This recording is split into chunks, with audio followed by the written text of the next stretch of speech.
Teaser release कर दिया गया है ट्रेंडिंग स्टार किशोर यादव के नए वीडियो गाने का, जिस गाने का नाम है पतरी कमर। दोस्तों बात करेंगे इस टीजर के बारे में, किस टाइप का टीजर है।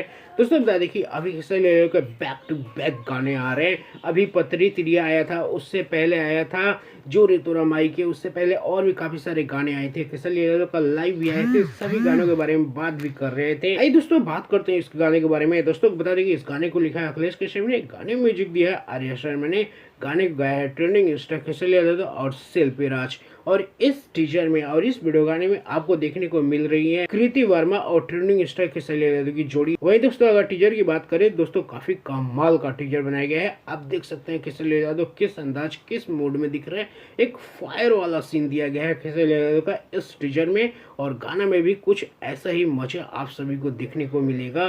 किशोर यादव बखूबी इसके लिए लाइव भी आ चुके हैं कि गाना काफी बड़ा लेवल का होने वाला है, एक ब्रांड सॉन्ग होने वाला है। और टीजर को देख के ऐसा ही लगता है कि कुछ ना कुछ अच्छा माल बनाएगा, जो कि मार्केट में तहलका मचाएगा, धमाल मचाएगा। दोस्तों बता दें कि टीजर को रिलीज किया गया है आराध्या फिल्म यूट्यूब चैनल से, जो कि छोटू यादव का एक अपना ऑफिशियली यूट्यूब चैनल है आराध्या फिल्म, उसी से टीजर को रिलीज किया गया है। और कल सुबह 6:15 पे इस गाने को रिलीज कर दिया जाएगा, कल यानी कि 18 अप्रैल को। तो दोस्तों तैयार रहिए, टीजर आ गया है, टीजर का आनंद लीजिए। काफी कमाल का टीजर बनाया गया है।